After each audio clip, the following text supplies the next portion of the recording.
Welcome back to Jeff Outdoors, and welcome to the Jeff Outdoors shop. So, listen, I'm hanging out in the shop today. I'm doing some rearranging,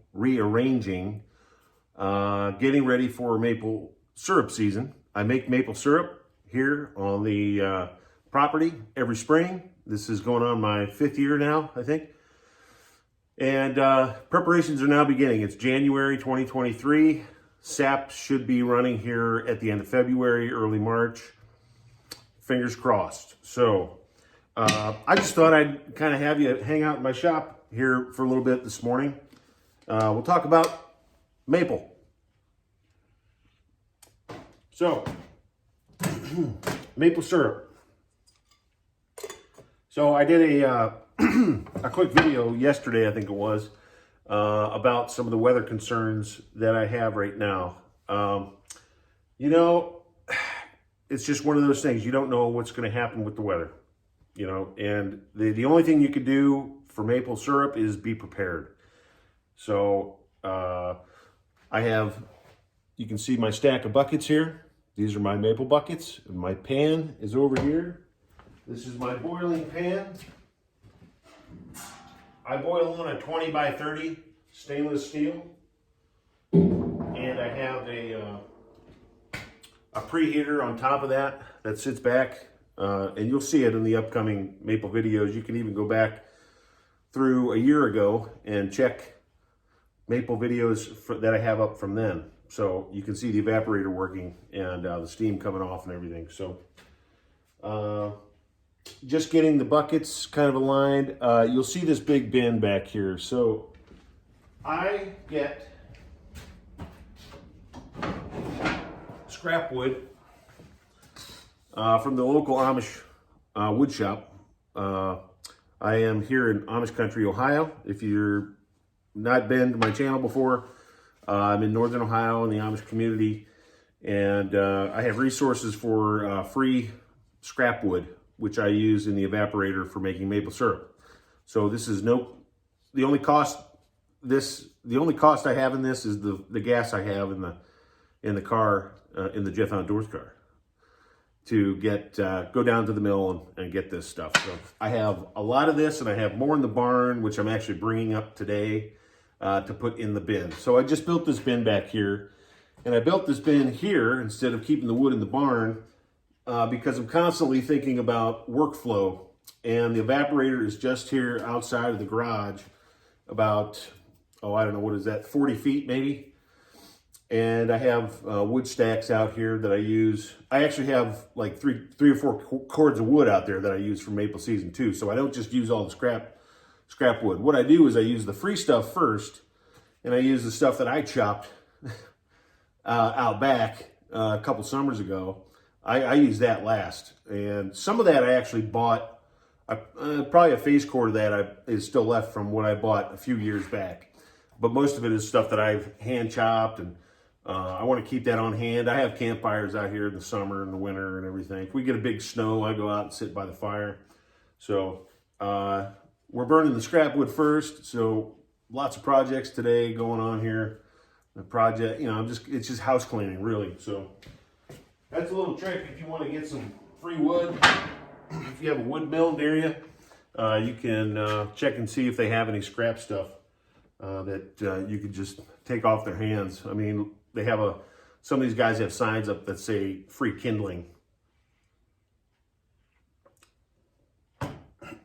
So maple season. So what you're looking for is the freezing at night and the warm up during the day, when the sun is going to warm up the tree and the roots in the spring, and it creates a pumping action in the tree. And when you drill in, I drill in 1.5 inches on my trees.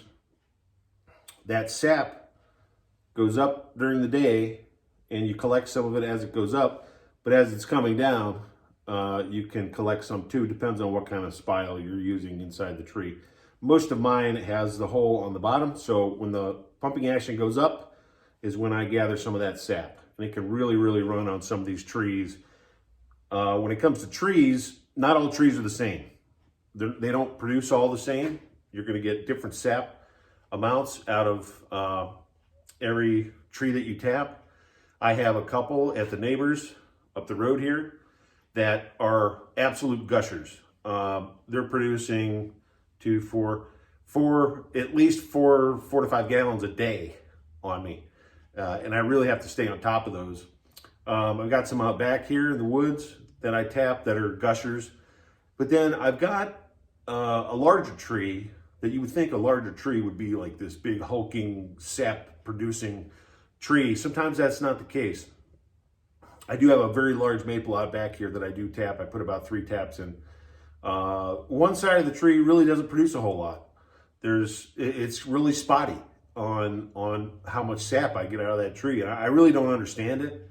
I'm not doing anything different with that tree as I would another tree with the gushers or anything like that.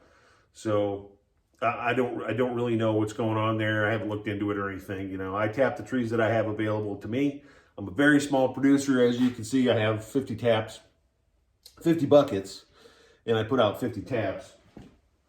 And the taps I use are mostly, they are mostly these, like a cast aluminum. It's a cast aluminum tap. 7/16. That just taps right in. The bucket hangs on here. And then the lid goes over and keeps out the wind and rain when you have the bucket hanging on the hook. So the bucket hangs on the hook, and that keeps the rain out. So it's pretty simple. And I do like the aluminum lids, and I like buckets. Some people use bags, but I'm going to tell you, I have a opinion. I have lots of opinions on lots of things. My opinion, I've never wanted to go into using the bags for maple. I don't want to spend time replacing bags that have holes in them from the squirrels that like to crawl up the trees and they put holes in the bags, and now you're losing sap. You have to replace and buy bags every single year. I don't want to get into that. I want to be in the business of collecting sap, which means there's no holes in the buckets. It's a metal bucket. I wash it out at the end of the season. I wash it before the next season, so you know it's all clean and everything. I don't want to spend time waiting around for a shipment of bags. I want to be prepped, ready to go, yada yada. I don't want to waste any time whatsoever. So right now, it's still the beginning of January. We've got a whole new year here, and I am taking time today on this Saturday morning to. I do a little bit every day. I don't just go out and spend an entire day doing something. I've got other things to do too. So I come out here and I'm getting this all situated here. I moved I moved the rack there down into the corner. You know, I'm moving some other things into some of the empty space here. I got some wood to bring up from the barn. So I'm just kind of, we like to call it putzing. So I'm just kind of putzing today, and really it's meaningful putz work. So I am having coffee in my main mug, and I do have my main jacket on. If you're new to the channel, I go to New England quite frequently. I have family up there. My family's from New England. I'm born and raised in Ohio, but a major chunk of my family is in New England. Grew up, I grew up going around Massachusetts, Maine, New Hampshire, Vermont. I have family in Maine. I have family in Vermont, family in New Hampshire, Massachusetts, so everywhere. And I really love the state of Maine, and my mom lived up there for quite a while when she was younger and everything. So we get up there about every year. Hopefully we'll be there in October of this year, 2023. So maybe back to New England. I've got some videos from New England you can go back and check. I've got over 700 videos to go and just check out and watch, hang out, have a cup of coffee, you know, that kind of thing. So yeah, so workflow, and then, you know, maple season. The thing that you got to watch is the temperatures as we progress through late winter into spring. You're constantly watching the weather I use the National Weather Service, and I have a weather station here, and I just kind of watch these temperatures and look at the forecasts and weather models. And when I see something promising as far as the up and down, freezing at night, warming in the day, and it's late February, I know that I should probably get out there and start tapping trees. Maple trees are pretty much, like I said, they differ as far as the trees. On a good tree, you're probably going to get about 13 to 14, maybe 15 gallons of sap from one tree. One good tree, a decent producing tree for the season. The season here in my area of Ohio, northern Ohio, can be anywhere from 2 weeks to 3 weeks, and in a good year, maybe a month. Now, for the guys who are on the vacuum and they use the tubing in the woods and stuff like that, they're sucking sap out of the trees, so their season's going to be longer, and they start earlier. There's some guys that are making maple now, apparently, here in Ohio too. I don't know who it is, but I mean, that just seems kind of crazy to me. Now, it's 32 degrees out today, so I can't imagine sap running right now. Usually when that temperature gets up to about 38, 40 degrees, that's when it really starts pumping out, depending on with the snowpack around the trees, depending on a lot of other different things, barometric pressure, that kind of thing. So lots to watch out for. The biggest thing about maple is once you have the sap gathered, you have to have a big tank. See my barrel here? That's a 58-gallon barrel. I do have buckets too, so I have like 150 gallons of storage capacity for the sap.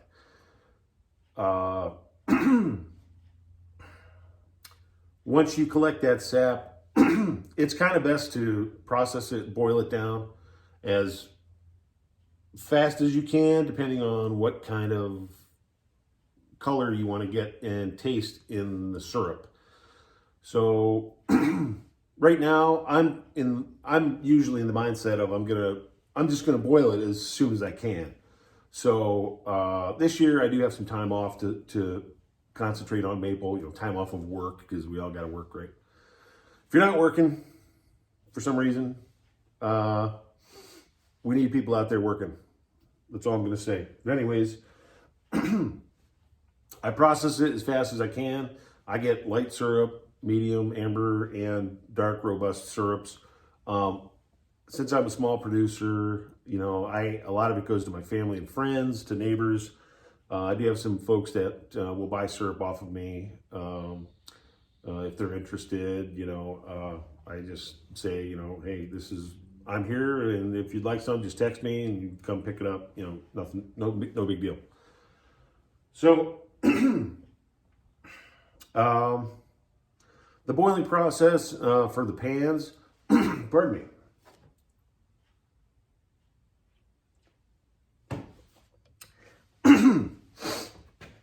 Coffee, it's warm, it's cold out here. My sinuses, it takes a toll. So when you're boiling this, all right, I think we're better now. So when you're boiling the sap, so a lot of people have questions about this. So when you're boiling sap, you want to boil it 1 to 2 inches depth, because that increases the rate of water dissipation, essentially, right? So it turns it into steam quicker. So you want to remove the water to get the sugar from the sap. And I try to boil it 1 inch. I have a 20 by 30 pan. I boil it 1 inch. I watch it. I'm feeding the evaporator like every few minutes. You got to keep the heat steady. This pan I do have has a little bit of warping back on the back of it from the heat from the stack. And I don't know if that's due to heat inconsistencies, but when I'm feeding the fire, I want to make sure that I'm as consistent as possible, using good quality hardwood. Most of the wood that I use for the evaporator is good hardwood. And I do have some pine that I'm going to use this year. I'm not crazy about using pine for the evaporator. I don't know what kind of resinous stuff is going to get on the bottom of the pan, so that's something to consider. Bottom of the pan gets black. I mean, the soot is just, there's a lot of cleaning off of the bottom of the pan at the end of the season. So that's something to consider if you're looking to get into maple and you don't know whether you want to use propane or wood or the propane. I used propane for a couple of years and it's awesome. It's clean. There's like no cleaning of the pan. But the problem with propane is you can't get somebody like me who makes this at home, you can get a Camp Chef burner, and to get that heat, they only burn so hot. To get that heat through a 20 gauge pan of stainless steel efficiently, it's really not there. It's really not. So if you're going to use propane at a small level like me, you have to use the buffet pans at 24 gauge. Use a 24 gauge buffet pan, put it on top of your propane burner. I wouldn't go any thicker than 24 gauge on a propane burner. You're losing so much heat. You're going to spend more money on propane. It's kind of a pain in the butt, to be honest. The wood is pretty simple for me. I have some good resources. I got whole woods out here I can get wood from. There's wood all around me. Not a huge problem. I got the free scrap wood from the Amish wood shop. So wood actually makes more sense for me. You're going to keep your costs down and boiling it off, right? Big thing is keeping costs down. There's an initial cost on buying the pans, buying your buckets, or if you want to use the bags, do that, whatever. I got a feeder pan too, and then you have to consider the stuff inside for a finishing boil. A finishing boil is when you boil everything down during the day, you're going to bring it inside. And I bring everything inside and put it in a big pot, and I reduce under control of natural gas to whittle that near syrup down to a more finished sugar and getting that syrup. So, you also have your expense in getting your hydrometer, which is going to measure your sugar content. And you absolutely have to have that when you're making syrup. You have to have it. A lot of guys say, the old timers, look at the end of a spoon or something, anything that they can dip into the syrup and they can tell if it's sheeting off. And you can do it that way, but to be completely consistent, you really need to have the hydrometer. Don't fool yourself. Just go get one. They cost about $25. It's going to last you quite a long time. I have two on hand in case one breaks in the middle of the season. I drop something and then step on it. You know how that goes. 2 is 1, 1 is none. Remember that. That's big. That's kind of big when it comes to maple syrup. So that's my suggestion. So the inside processing is something you have to consider. You got your main boil outside, 1-inch depth, boil it down, wood fired. My evaporator is a 50-gallon drum that I built and put a stack on, put legs and a door, and my pan sits on top. You'll see it in the upcoming maple season, so stay tuned, like, subscribe. Really do appreciate that. Thank you to all your subscribers who have come along and watched my videos. I really kind of do this for fun, and it's something that I enjoy. I enjoy making some of these videos. Some of them are not, I don't really do any editing, okay? So I don't have internet here. I don't have television. That's all by choice. I don't need any of that. I have this little phone that I record my videos on. I don't edit anything on a computer. I also like the idea of keeping things just as plain as can be when it comes to these things. I'm really just I'm just a normal guy talking, hopefully just some normal folks who, sitting around having coffee on a Saturday and they want to learn about maple syrup, or they want to learn about gardening, or they just want to, if you want some entertainment, I got some banjo videos up there for you. I play banjo and guitar, and I've been playing guitar since I was 19, so it's been about 25 years or so, and started playing banjo just a couple years ago. And guitar to banjo's kind of an easy transition for me, but those videos are up there if you want to hear some banjo music, guitar music.